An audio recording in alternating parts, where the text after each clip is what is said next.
was probably the most excited for a chance to revisit the journey that started it all once more.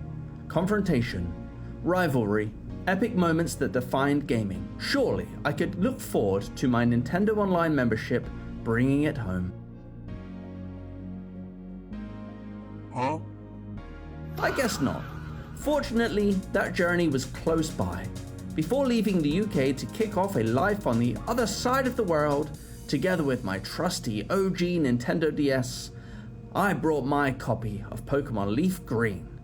Now, I won't be spending £16.99. Instead, logic prevailed. I'll be spending £20 on a new screen, £5 on a soldering kit, and hours melting parts that shouldn't be melted to bring reshelled GBA SP back from screenless hell. For £3 more, I bought a suitably themed green battery. Removing the tri-winged Etal screws is simple enough with most modern kits.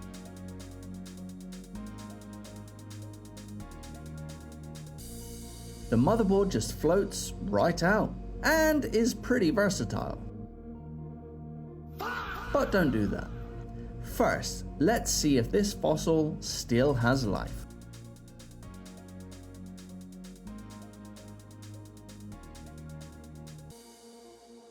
Ping! Good news. Our leaf green battery is juiced. Now, assume your screen isn't Gorilla anything and handle with care. One scratch and I would never be able to look at this thing again, then Nintendo win. But not this day.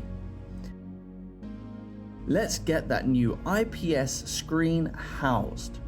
Remove the rubber pads delicately. If you have the same screen as me, you'll get a bunch of functionality, but it does involve some additional loose chips. They'll need sticking down. Tuck the lead ribbon between the additional chip and the screen. Try to get this right the first time, or you'll be left unsticking a pretty delicate ribbon from some pretty undelicate sticky tape. Wrap the ribbon cable outwards and gently thread through the angular slot between the motherboard housing and the screen housing. Attaching the ribbon to the motherboard can be a bit tricky. Place the screen housing however you can gain most leverage of the ribbon. I used electronic tweezers. Apply pressure firmly to the black grip releases. These motherboards are hardy, but not indestructible. Flip it over and give it another test. Now, the home stretch. It's optional to solder a connecting wire to the motherboard's Q12B point and the other end to the 32-pin ribbon point. This helps massively with the stability of the brightness functionality. Remember, not all replacement screens are created equal.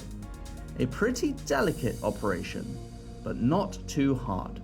Just look at me, my first time, and I only melted one screw hole on the shell.